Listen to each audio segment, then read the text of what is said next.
ग्रंथराज श्रीमद्भागवत महापुराण की, श्री जगन्नाथ स्वामी की, श्री जगन्नाथ अष्टकम की जय। गौर प्रेमानंद। ओम नमो भगवते वासुदेवाय। ओम नमो भगवते वासुदेवाय। ओम नमो भगवते वासुदेवाय। ओम अज्ञानतिमिरान्धस्य ज्ञानाञ्जनशलाकया चक्षुरुन्मीलितं येन तस्मै श्रीगुरुवे नमः। श्रीचैतन्यमनोभीष्टं स्थापितं येन भूतले स्वयं रूपगदा मह्यं ददाति स्वपदान्तिकं। वन्देऽहं श्रीगुरो श्रीयुतपदकमलं श्रीगुरोन् वैष्णवांश्च श्रीरूपं साग्रजातं सहगण रघुनाथान्वितं तं सजीवम् सावद्वैतं सावधूतं परिजनसहितं कृष्ण चैतन्य देवं श्रीराधा कृष्ण पादान् सहगण ललिता श्रीविशाखालितां च जयितां सुरतपङ्गो मम मन्दमतिर्गति मत्सर्वस्य पदाम्भोजो शिशिराधा मदनमोहनो। नमो महावदान्याय कृष्णप्रेमप्रदायते कृष्णाय कृष्णचैतन्य नाम्ने गौरतिषे नमः। वंशादकल्पतरुभ्यश्च कृपासिन्धुभ्य एव च पतितानां पावनेभ्यो वैष्णवेभ्यो नमो नमः। जय श्री कृष्ण चैतन्य प्रभु नित्यानंद श्री अद्वैत गदाधर शिवासादि गौर भक्तवृंद। हरे कृष्णा कृष्ण कृष्ण हरे हरे, हरे राम राम राम हरे हरे। देवदेव जगन्नाथ भवहरति विनाशनं त्राहि मां पुनरिकाक्षं पतितं भवसागरम्। श्लोक नंबर 6। हरि बोल। परं ब्रह्म पीडाकुवलयदुलोस्तफुल्लनयनो। परं ब्रह्म पीडाकुवलयदुलोस्तफुल्लनयनो। निवासी नीलान्द्रो निहितचरणो अनंत शिरसि। निवासी नीलान्द्रो निहित चरणो अनंत शिरसि। रसानंदो राधा सरसवपुरा आलिंगन सुखो। रसानंदो राधा सरसवपुरा लिंगन सुखो। रसानंद राधा सरसवपुरा आलिंगन सुखो। रसानंद राधा सरसवपुरा लिंगन सुखो। जगन्नाथ स्वामी नयन पथगामी भवतु मे। जगन्नाथ स्वामी नयन पथगामी भवतु मे। अनुवाद। वे भगवान जगन्नाथ के नेत्र पूर्ण विकसित कमल पत्रों के समान है। वे ब्रह्मा जी के मस्तक के आभूषण है। उनकी अनंत शेष मस्तकों पर अपने चरण कमलों को रखकर नीलाचल पर्वत के ऊपर निवास करते हैं। प्रेम रस की प्रभावित होकर वे श्रीमती राधा रानी के शीतल सरोवर सदृश देह के आनंद पूर्वक आलिंगन देते हैं। वे जगन्नाथ स्वामी मेरी दृष्टि पक्ष का लक्ष्य बने। तो प्रातःकालीन इस श्रीमद् भागवत सत्र में श्री जगन्नाथ अष्टकम के अंतर्गत चतुर्थ दिन में आप सभी वैष्णवों का अंतर्राष्ट्रीय कृष्ण भावनामय संघ इस्कॉन महाराज में स्वागत एवं अभिवादन करते हैं। और आप सबके चरण कमलों में इस दास का प्रणाम। भगवान के शुद्ध भक्त श्रील प्रभुपाद जी के चरण कमलों में शतकोटि वंदन और हमारे आराध्य देव श्री राधा दामोदर जी के चरण कमलों में प्रणाम। यहाँ पर श्लोक नंबर 3 में कल हमने सुना था भगवान जगन्नाथ की रथ यात्रा के दरमियान जो महाप्रभु के साथ उनका मिलन होता है राधा रानी के साथ, और सारे ब्राह्मण और उनकी स्तुति करते हैं। चैतन्य महाप्रभु ने भी बहुत सुंदर स्तुति की कि जयति जयति कृष्ण वृष्णिवंशम, मुकुंद माला स्तोत्र का श्लोक पढ़ा था। फिर दंडवत प्रणाम करके नमो ब्रह्मण देवाय,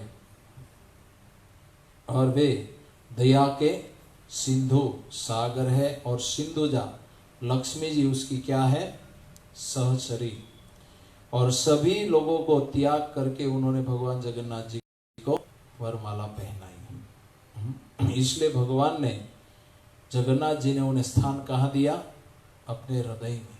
हालांकि रहती है वो चरण में, लेकिन भगवान सर्वस्व त्याग का जब लक्ष्मी जी ने भगवान को पसंद किया तो जगन्नाथ जी ने भी उन्हें चरण में नहीं पर कहाँ स्थान दिया, अपने हृदय में। इसलिए दुर्वासा जी जो कहते हैं, दुर्वासा जी जब भगवान के पास गए वैकुंठ में तो क्या कहा था, साधु ही हृदयम मह्यम, जितने भी मेरे भक्त हैं कहाँ रहते हैं, मेरे हृदय में, और उन सब लोगों ने मेरे हृदय को ग्रस्त कर दिया है, यानी मैं स्वतंत्र नहीं हूँ। जो भगवान के शुद्ध भक्त होते हैं, जो भगवान के लिए सब कुछ त्यागते हैं, ऐसे भक्तों को भगवान अपने हृदय में हमेशा रखते हैं। परम ब्रह्म पीड़ कुवलय दुलोत्फुल्ल नयनो, परम ब्रह्म यानी ब्रह्मा जी भगवान जगन्नाथ जी के एकदम दुलोत्फुल्ल खिले हुए कमल के समान पूर्ण विकसित नयन है। कैसे है, इतने बड़े बड़े हैं। जैसे कमल पूर्ण रूप से खिलता है तो कैसा लगता है, हर एक पंखड़ियां उनकी, उसी तरह बहुत ही सुंदर पूर्ण रूप से विकसित या खिले हुए कमल के समान भगवान के नेत्र आंख है, और वही आंखें ब्रह्मा जी के मस्तक की क्या है, शोभा बढ़ा रहे हैं। ब्रह्मा जी हमेशा उन आंखों पर अपना ध्यान लगाते हैं। जैसे भगवान के हर एक अंग की शोभा किसके साथ दी जाती है, कमल के साथ। जैसे कुंती महारानी कहती है 1:8-22 में, नमो पंकज नाभाय नमो पंकज मालिने नमो पंकज नेत्राय नमस्ते पंकजांद्रये। नाभाय मतलब नाभि, कमल के समान खिले हुए कमल के जैसी जिनकी बहुत ही सुंदर नाभि है, कमल के समान ही फूलों की बनी हुई माला धारण करते हैं, जिनके आंख खिले हुए कमल की तरह जगन्नाथ के जैसे बड़े बड़े हैं, और जिनके चरण कमल भी कमल के समान है। क्योंकि कमल एक बहुत ही सुंदर और मुलायम पुष्प देखा जाता है, और इसलिए दी जाती है क्योंकि कमल के समान सुंदर कोई इस संसार में दूसरी कुछ है ही नहीं। या तो मुख चंद्र, इसी तरह श्री मुख चंद्र, चंद्र से दी जाती है। लेकिन विश्वनाथ चक्रवर्ती ठाकुर माधुर्य कांदी में लिखते हैं, दैन्यता प्रकट करते हुए, कि भगवान का भक्त जब वास्तव में भगवान का दर्शन करता है रूप का, तो वह बहुत ही अपने आप को अपराधी मानता है कि मैंने मुरझा जाने वाले कमल और 15 दिन बीमार पड़ने वाले चंद्रमा से भगवान की उपमा दे दी सुंदरता की। जबकि कोई संसार में, प्राकृतिक संसार में कोई वस्तु है ही नहीं ऐसी जिसकी उपमा भगवान के रूप के साथ, लेकिन कमल चंद्र ये दो है जिसको समझाने के लिए दिया जाता है। इसलिए कहा है कि कुवलय खिले हुए कमल के समान भगवान जगन्नाथ जी के बहुत सुंदर नेत्र है। और निवासी नीलांद्रो, वो कहाँ निवास करते हैं? नीलाचल पर्वत के ऊपर, जहां वे हमेशा निवास करते हैं। 1 से 50 वर्ष में ब्रह्मा जी में नील माधव के नाम से रहते हैं रूप में, और 51 से 100 तक जगन्नाथ स्वामी के रूप में रहते हैं। निहित चरणों अनंत शिरसी, भगवान अनंत देव जिनके चरण कमलों को कहाँ धारण करते हैं? अपने शीश के ऊपर। इसलिए कहते हैं कि अनंत शेष हमेशा भगवान जगन्नाथ जी के साथ ही चलते हैं उनकी रक्षा करने के। जैसे वे मथुरा की कंस की जेल में प्रकट हुए और वसुदेव जी को कहा गया कि आप मुझे गोकुल छोड़ाए, तो जैसे वसुदेव जी जगन्नाथ जी को बाहर लेकर निकले तो अनंत शेष तुरंत ही उनके सिर पर बारिश न गिरे इसलिए छाता बनकर पीछे पीछे चलने लगे। जन्म से लेकर हमेशा नित्य अनंत देव यानी बलराम जी हमेशा साथ रहते, अपने भाई को कभी अकेला नहीं छोड़ते हैं। इसलिए कहते हैं कि अनंत देव जो है उनमें एक विशेष शक्ति है, यानी भगवान के 27 अवतार भी माने, भू शक्ति धर, भूमि यानी इस ब्रह्मांड को धारण करने की शक्ति उसमें, और वे अनंत देव भगवान शिव जी के आराध्य माने जाते हैं। और एक सेवा नित्य करे है भगवान जगन्नाथ जी के गुणों को गाने की। आज भी एक भी गुण का वो अंत नहीं कर पाए हैं। अनंत अनंत काल से वो अपने हजारों हजारों मुख से भगवान के नाम रूप गुण लीलों का वर्णन कर रहे हैं, लेकिन आज तक वो, एक बार स्वर्ग में स्पर्धा हुई कि अनंत देव ने कहा कि मैं भगवान के गुणों को शेष कर दूंगा, तो देवताओं में बैठ गए, तो बोलते ही गए लेकिन अंत हुआ ही नहीं। तो फिर वो अपनी हार के कारण लज्जा के मारे नीचे चले गए पाताल में, और वहां वो अपने हजारों मुख से निरंतर भगवान जगन्नाथ जी के गुणों को गाते रहते हैं और लोगों को सुना रहे हैं। इसलिए 4 कुमार भी श्रीमद् भागवत को सुनने के लिए कहाँ गए थे? अनंत देव के पास, पाताल में अनंत शेष। तो ये है अनंत देव, जिनका एक ही कार्य है भगवान जगन्नाथ जी के गुणों का कीर्तन करना और उनका प्रचार करना, बस। ऐसे भगवान अनंत उस भगवान जगन्नाथ जी के चरण कमलों को हमेशा अपने शीश पर धारण करते हैं। उनकी फणों पर उनकी छवि हमेशा बनी रहती है, कभी भी मिटती नहीं है। तैसे कहते कि खिले हुए कमल के फूल के समान जिनके बहुत ही सुंदर नेत्र आंखें हैं, वे आंखें ब्रह्मा जी के शीश की शोभा है। ऐसे भगवान जगन्नाथ स्वामी अपने नीलाचल नाम के नित्य स्थान में निवास करते हैं, और वे ऐसे भगवान जगन्नाथ के चरण कमलों को भगवान अनंत शेष अपने शीश पर धारण करते हैं।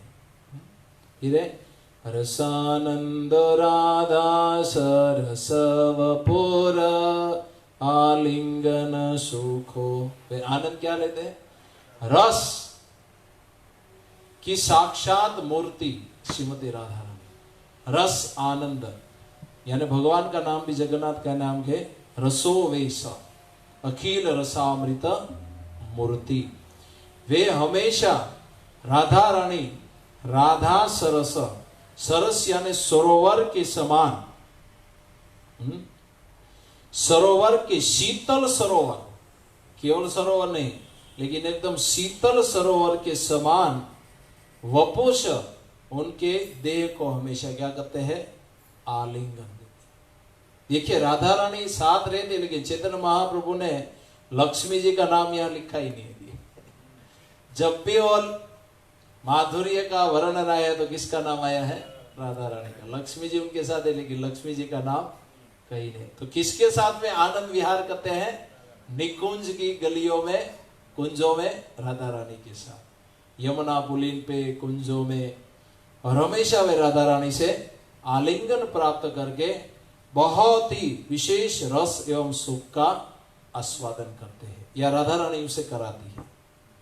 राधा रानी भगवान जगन्नाथ जी को हर समय नित्य नवीन रसों का आनंद या रसास्वादन कराती है। बहुत एक सुंदर एक श्लोक है, भगवान जगन्नाथ के श्रीमती राधा रानी और जगन्नाथ जी राधा रानी के मुखों का आस्वादन, यानी उनके राधा रानी के मुखारविंद को देखकर वे बहुत ही अनेक अनेक प्रकार के माधुर्य रसों का आस्वादन करते हैं। इसी और उसी समय रथ यात्रा में भगवान जगन्नाथ जी के मुख कमल को देखते हुए बहुत एक सुंदर श्लोक चैतन्य महाप्रभु गाते हैं। य कौमार हरस एव हि वरस्ता एव चैत्रे क्षपा स्तेचोन्मिलित मालती सुरभय प्रौढाकबान्निल सा चैवस्मिन् तथापि तत्र सुरत व्यापार लीला विधो रेवारोदसी वेतसी तरुतले चेत समोत कंठे। एक कवि ने श्लोक लिखा है, जिसमें कहते हैं कि यह कौमार हर ये वही वसता, कि हम जब पहले रेवा नदी यानी नर्मदा के तीर पर जब मिलते थे, वहां जब तोमार सूरत व्यापार लीला विधो चेत समोत्कंठ, वहां जो मिलने की समोत्कंठा थी कि कब तुम आओगे, हम वार्तालाप करेंगे, बैठेंगे, बोलेंगे, तुम हमें मनाओगे, ये जो एक समोत्कंठा थी वो अब विवाह के बाद नहीं हुई। तो इस श्लोक को चैतन्य महाप्रभु गाते हुए कहते हैं कि तुम वही जगन्नाथ, वही तुम कृष्ण हो, लेकिन यहां तुम द्वारकाधीश बन गए हो। हाँ, ये हमारा वही मिलन हो रहा है, लेकिन ये स्थान कुरुक्षेत्र की भूमि है। जो आनंद निकुंज की गली में या रेवा के तट पर या यमुना की पुलिन में जो हमारा मिलन होता था, कुंज में जो हमारा मिलन होता था, वहां जो आनंद था, वो आनंद रस यहां कुरुक्षेत्र में नहीं आ रहा। यानी चैतन्य महाप्रभु राधा रानी के भाव में बोले कि तुम वही कृष्ण हो, मैं वही राधा रानी हूं, लेकिन उस गोप वेश में जो वृंदावन में तुम जब मिलने आते थे बांसुरी बजाते हुए, वहां जो रस था, वहां जो एक आनंद था, और कब शाम होगी और कब कुंज में जाएंगे और हमारा मिलन होगा, ये जो एक समोत्कंठा थी, वो समोत्कंठा, वो प्रेम यहाँ पर नहीं हो कुरुक्षेत्र। क्योंकि यहाँ सब बड़े बड़े लोग हैं, यहाँ तुम राजा के वेश में आए हो, वहां तुम्हारे साथ बंसी होती, यहाँ सब पार्षद है। हाँ, वहां तुम गोप वेश में आते हो, यहाँ मुकुट धारण करके आए हो। तो वो जो गोप वेश को देखकर जो आनंद होता है, वो यहाँ पर होता मिलता नहीं है। तीसरा, तोमा सबर प्रेमे रसे आमाके करिला वशे आमी तोमार अधीन केवल तोमार छाड़िया दोरी देशे। कहते हैं कि तोमा सब प्रेम रसे आमक करिले वशे, कि आप सभी ने, राधा रानी को कहते हैं रथ यात्रा से, दोनों का संवाद चल रहा है। हा? जब कहा कि जो आनंद वो यमुना पुलिन वृंदावन कुंजों में था, वो यहाँ कुरुक्षेत्र में नहीं है। या जो वृंदावन में जो आनंद है, वो यहाँ नीलाचल में नहीं है। जो यमुना पुलिन पे हमारा मिलन होता था, उस मिलन में जो रस आनंद था, वो यहाँ समुद्र किनारे पे, समुद्र के तट पर नहीं है, क्योंकि वहां ऐश्वर्य है। तो कहते हैं जगन्नाथ जी कि हे राधा रानी, तुम्हारा प्रेम रसे आमा के, तुम्हारा जो प्रेम है उसके मैं वश हो गया हूं, तुमने मुझे वश कर लिया है। इसलिए कहते हैं आमी तुम्हारा अधीन, केवल केवल मैं तुम्हारे अधीन हूं, तुम जहां चाहो मैं चला जाऊंगा, तुम जहां बेचोगी वहां मैं बिक जाऊंगा।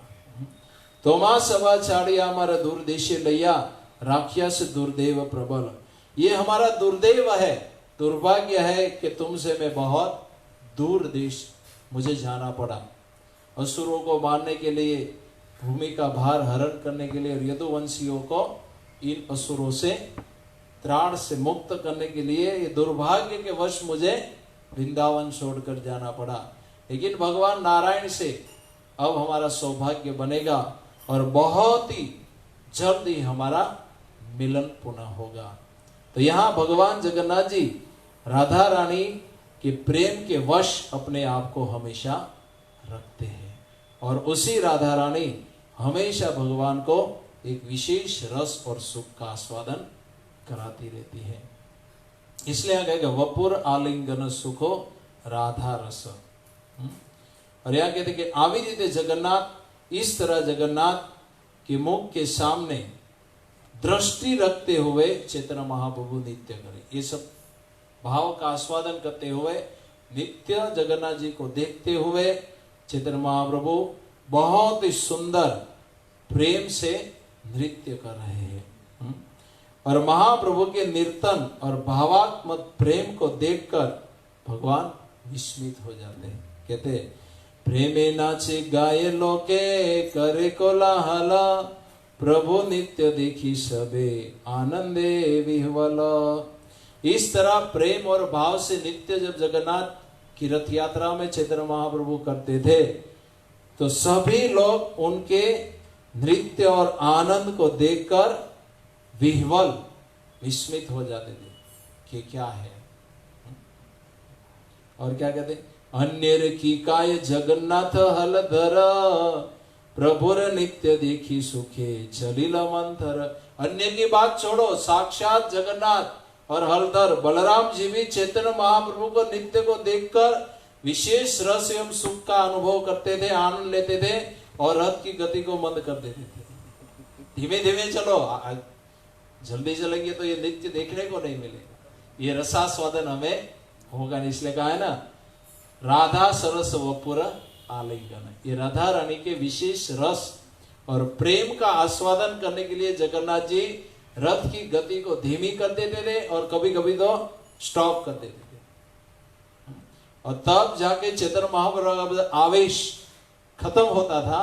जब वे बाह्य चेतना में आते थे तब भक्त लोग कहते थे, तब उसको पीछे लेकर जाते थे और पीछे जब चैतन्य महाप्रभु अपने शीश से रथ को स्पर्श करते थे तब जगन्नाथ जी चलते थे, तब कृष्णा आगे चलते थे। तो ये नित्य लीला कहाँ होती है? नीलाचल यानी कुरुक्षेत्र में। लेकिन एक अभाव है कि वृंदावन जैसा आनंद वहां उनको, इसलिए चैतन्य महाप्रभु रथ यात्रा के द्वारा नीलाचल से कहां ले जा रहे हैं? कृष्ण को सुंदराचल यानी गुंडीचा मंदिर, यही है रथ यात्रा। और फिर एक निष्काम भाव से और भी कहते हैं कि अन्य की काय जगन्नाथ, स्वयं जगन्नाथ जी भी भगवान के इस नृत्य को देख के राधा रानी को विस्मित हो जाते थे। चैतन्य महाप्रभु कहते कि ऐसे जगन्नाथ स्वामी हमारे नयन पथ के लक्ष्य बने, यानी जहां जहां हमारी दृष्टि जाए वहां वहां में आपकी स्फुरति। और ये है 6वां श्लोक, जिसमें भगवान जगन्नाथ राधा रानी के विशेष प्रेम और रस का क्या करते हैं? आस्वादन करते हैं। और चैतन्य महाप्रभु राधा रानी के भाव में जगन्नाथ जी को विशेष सुख और रस का आस्वादन कराते हैं इसके द्वारा। और फिर है निष्काम भाव से श्लोक नंबर 7 में बहुत ही सुंदर प्रार्थना करते हैं। न वे याचे राज्यम न च कनक माणिक्य विभवम, न वे याचे राज्यम न च कनक माणिक्य विभवम, न याचे अहम रम्या सकल जना काम्यां वरवधूं, न चे अहम रम्या सकल जना काम्या वरवधूं, सदा काले काले प्रथम पतिना गीत चरितो, सदा काले काले प्रथम पतिना चित चरितो, तो सदा काले काले प्रथम पतिना गीत चरितो सदा काले काले प्रथम पतिना गीत चरितो जगन्नाथ स्वामी नयन बदगामी भवतु मे। जगन्नाथ स्वामी नयन पथगामी भवतु मे। तो सबसे पहले कहते कि न वे याचे राज्यम, हे जगन्नाथ स्वामी, हे कृष्ण, मुझे राज्य भी नहीं चाहिए। फिर क्या है, न च कनक, मुझे सोना भी नहीं चाहिए, मुझे माणिक्य हीरे मोती भी नहीं चाहिए, और ना ही संसार का किसी भी प्रकार का वैभव, न राज्य का सुख, न सोने का, न माणिक्य का, न धन संपत्ति का, और न ऐश्वर्य आदि वैभव का, कुछ भी मैं याचना नहीं करता हूं। न याचे अहम रम्याम सकल जन, सकल जन सभी लोग जिसकी कामना करते हैं, किसकी? वर वधू, स्त्री की कामना। दो चीज सभी लोग चाहते हैं, कंचन और कामिनी, सोना और धन और स्त्री। वैसे कि रम्या, मैं किसी स्त्री वर वधु की भी कामना नहीं करता हूं, और ना ही मैं उसके साथ रमण करना चाहता हूं। मुझे कुछ भी नहीं चाहिए। तो कहते कि क्या चाहिए तुमको, और बोलो। न तुम्हें राज्य चाहिए, न माणिक्य, न धन, न वैभव, न स्त्री, न रमण करने की, कुछ भी नहीं चाहिए। तो आखिर चाहते क्या हो? तो तीसरे में के सदा काले काले प्रथम पतिना गीत चरितो, सदा नित्यम काले काले 24 घंटे प्रथम पतिना, पार्वती के पति भगवान शिव, जो आपके नित्य गुणगान गाते हैं। सदा काले मैं यही चाहता हूं कि ऐसी कृपा कीजिए कि मैं नित्य निरंतर आपके नामों का कीर्तन और गुणगान करता रहूं। काले काले करते कि हर समय 24 घंटे, चाहे यहां चाहे वहां, हर जगह में। जिस तरह भगवान शिव क्या करते हैं, सदाशिव 24 घंटे कैलाश में क्या करते हैं, वे श्रीमद् भागवत रामायण गाते रहते हैं और भक्तों को सुनाते रहते हैं, और कोई काम ही नहीं है उनका। और जब कभी इच्छा होती है तो वैकुंठ या गोलोक जाकर भगवान का दर्शन करने जाते हैं। लेकिन इस संसार में क्या हो रहा है, उसे भगवान सदाशिव से कुछ भी लेना देना। एक ही काम करते हैं, वे है भगवान की दिव्य नाम रूप गुण लीलाओं का सदैव कीर्तन एवं गान करते रहते हैं, सदा काले काले। ऐसे भगवान जगन्नाथ स्वामी मेरी नयन पथ गामी। और यही प्रार्थना शिष्टाष्टकम के 4 नंबर के श्लोक में भी करते हैं।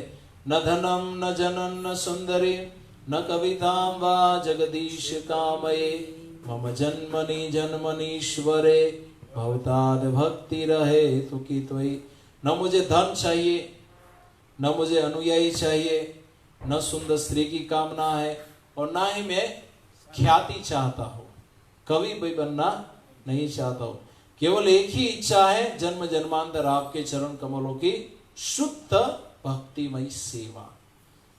न याचे राज्यम कनक माणिक्य वैभवम वरवधुम। ठीक, केवल एक ही प्रार्थना है, वो है सेवा के द्वारा जगन्नाथ जी प्रसन्न हुए तो बोल रहे कि क्या चाहिए तुम। तो राधा रानी ये कह रही है कि मैं जन्म जन्मांतर आपकी एक किंकरी दासी बनकर क्या करना चाहती हूं, केवल आपकी सेवा करना चाहती हूं बस। और दामोदर अष्टकम के भी 4थे श्लोक में किसने लिखा है, सत्यवत मुनि ऐसी प्रार्थना करें।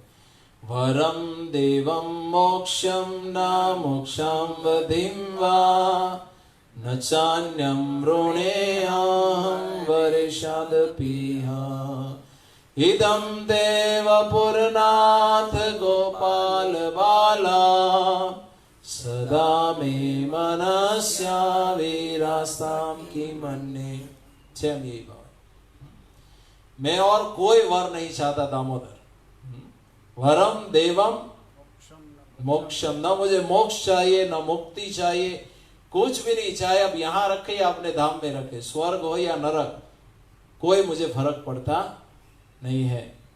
नान्यम वृणे वरिष्ठाद, मैं और कुछ नहीं चाहता हूं, केवल क्या इच्छा है, इदम ते वपुरनाथ गोपाल बालम, जो माता यशोदा ने आपको उस उखल के साथ बांध दिया है, बस यही छवि हमेशा आप मेरे हृदय में या मेरे सामने नयन पथगामी प्रकटित करते रहे बस।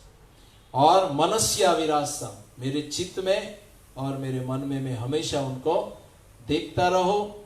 या तो एक भाव ये भी है कि जगन्नाथ स्वामी नयन पथगामी, यानी आप इस रूप को हमेशा मेरी दृष्टि में प्रकट रखें, यानी इसका भाव भी यही है कि भक्तिमय सेवा, जो यशोदा के द्वारा आपको एक उखल के साथ बांध दिया गया था, यही चाहता हूं। और देखिए, भगवान के जो शुद्ध भक्त होते हैं, जिनके अंदर भक्ति वास्तव में प्रकट हो चुकी है, जब वे भगवान के इस चरण कमलों को प्राप्त करने के लिए क्या क्या त्यागते हैं। वित्रासुर अपनी प्रार्थना में कहता है 6:11-25 में, 6:11-25 में, न नाकवृष्टं न च पारमेष्ठयं न सार्वभौमं न रसाधिपत्यं न योग सिद्धिर पुनर्भवं वा समजस्य त्वा विस्फुरत कांक्षये। कहते हैं कि हे जगन्नाथ स्वामी, न नाकपिष्टम, मैं नाग लोगों का वैभव या लोग भी नहीं चाहता। न नाग यानी स्वर्ग, नाग पिष्ट का अर्थ क्या है, स्वर्ग। मैं स्वर्ग लोग या ध्रुव लोग जैसी भी कोई कामना नहीं करता। ना पारमेष्ठीय, मुझे ब्रह्मा जी का पद भी नहीं चाहिए, मुझे ब्रह्मांड का पद भी नहीं चाहिए। न सार्वभौम, मुझे पृथ्वी का एक चक्री सम्राट चक्रवर्ती शासन भी मुझे, नरसाधिपत्यम, असुर है तो रसातल भी मांग सकते हैं, तो मुझे वो भी नहीं जो आपने बलि महाराज को दिया है, और रसातल भी मुझे नहीं चाहिए। न योग सिद्धि, मुझे सिद्धि भी नहीं चाहिए। अणिमा लघु मागी 8 प्रकार की अष्ट सिद्धि नवनिधि के दाता, वो भी मुझे नहीं चाहिए। न पुनर्भव, मैं मुक्ति भी नहीं चाहता हूं।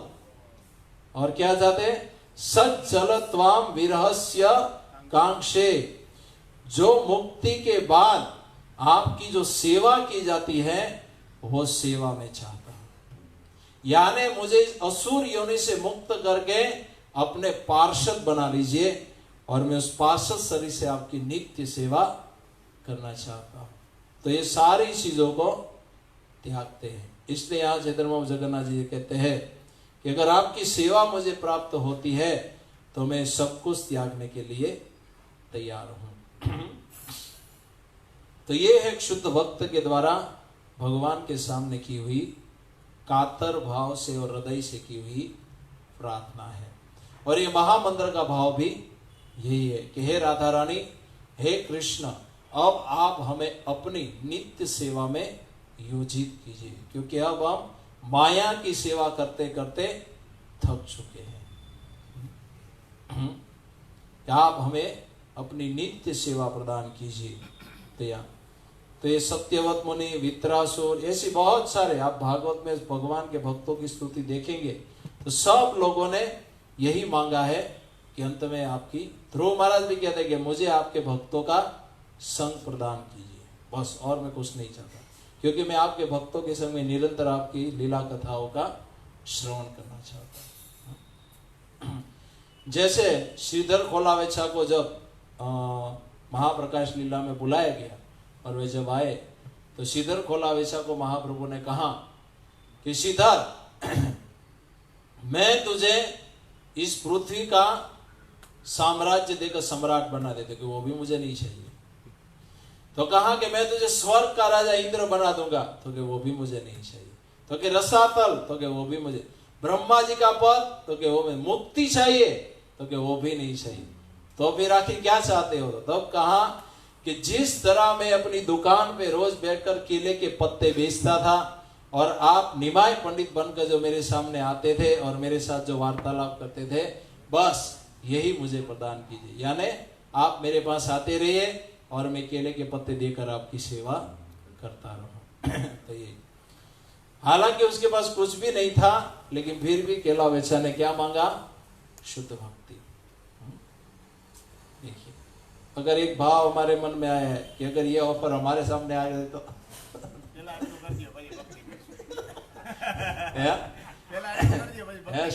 પેલા કહેવાનું કે હમણાં મશીન હાલે એવું કઈક કરો યાર, ભાઈ ઓલની બત્રી કરશું જીવતા રહ્યા।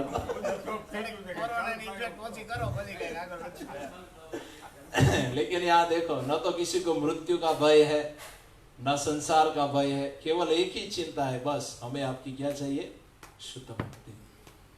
और ऐसे भक्तों को भगवान क्या अपनी भक्ति प्रदान करते हैं। और ऐसा जो भाव जिनके हृदय में आ गया है, उसके लिए जगन्नाथ क्या कहते हैं? आमी तुम्हारे अधीन केवल, अब मैं तुम्हारे वश हो गया हो, तुम जहां मुझे बेचना चाहो वहां मैं बिक जाऊंगा।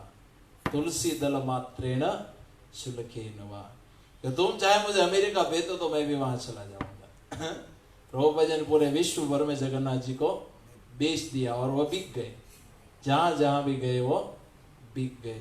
तो ऐसे शुद्ध भक्तों के हाथों भगवान बिक जाते, क्योंकि वे उनके वश में होते हैं, वो किसी को भी दे सकते हैं। जो भगवान के शुद्ध भक्त, जो गुरु महाराज होते हैं, भगवान उनके अधीन रहते हैं, वो किसी को भी भगवान का प्रेम और भक्ति बिना भक्ति किए भी प्रदान कर सकते हैं। इतनी शक्ति उसमें रहती है भगवान के समान। तो ये, लेकिन जब कोई इस स्तर पर पहुंच जाता है तो भगवान स्वयं उसके अधीन बनकर उस भक्त की सेवा करते हैं। वो एक कथा हम सुनाएंगे आपको कि भगवान जगन्नाथ जी ने अपने एक भक्त की सेवा अंत समय में कैसे की थी। उसका मल मूत्र आदि वे स्वयं साफ करते थे। ऐसे प्रेमी भक्तों के लिए वे सब कुछ करने के लिए तैयार होते हैं। तो यहाँ जब राधा रानी के भाव में चैतन्य महाप्रभु की इस प्रेम भक्ति से भगवान अति प्रसन्न हो गए, तो कहते कि वर मांगो, क्या चाहिए तुम्हें? तब चैतन्य महाप्रभु हमें सिखाते हैं कि हमें भगवान से क्या मांगना चाहिए। इसी तरह तो भगवान से केवल शुद्ध भक्ति की ही याचना करनी चाहिए, प्रेमा भक्ति की ही याचना करनी चाहिए, क्योंकि वो प्रेमा भक्ति ही हमें वैकुंठ नहीं पण गोलोक वृंदावन तक ले जाएगी। और अगर भक्ति आपके पास है तो सब कुछ आपके हाथ में है। जैसे वितरासुर के भगवान ने क्या क्या डिमांड किया, लेकिन फिर भी उन्होंने कुछ लिया, क्योंकि उनके पास भक्ति आ गई थी। श्रीधर के पास भक्ति थी तो सब कुछ उसके पास था, लेकिन फिर भी वो, क्योंकि जब भक्ति प्राप्त होती है और भक्ति से जब सुख हमें मिलने लगता है, रस आने लगता है, तब अनुभव होता है कि हम सब कीचड़ में पड़े हुए हैं और सुअर की तरह मल खा रहे हैं, और भगवान से करोड़ों जन्म से हमने मल मांग कर ही खाया है। इतना तुच्छ लगने लगता है संसार।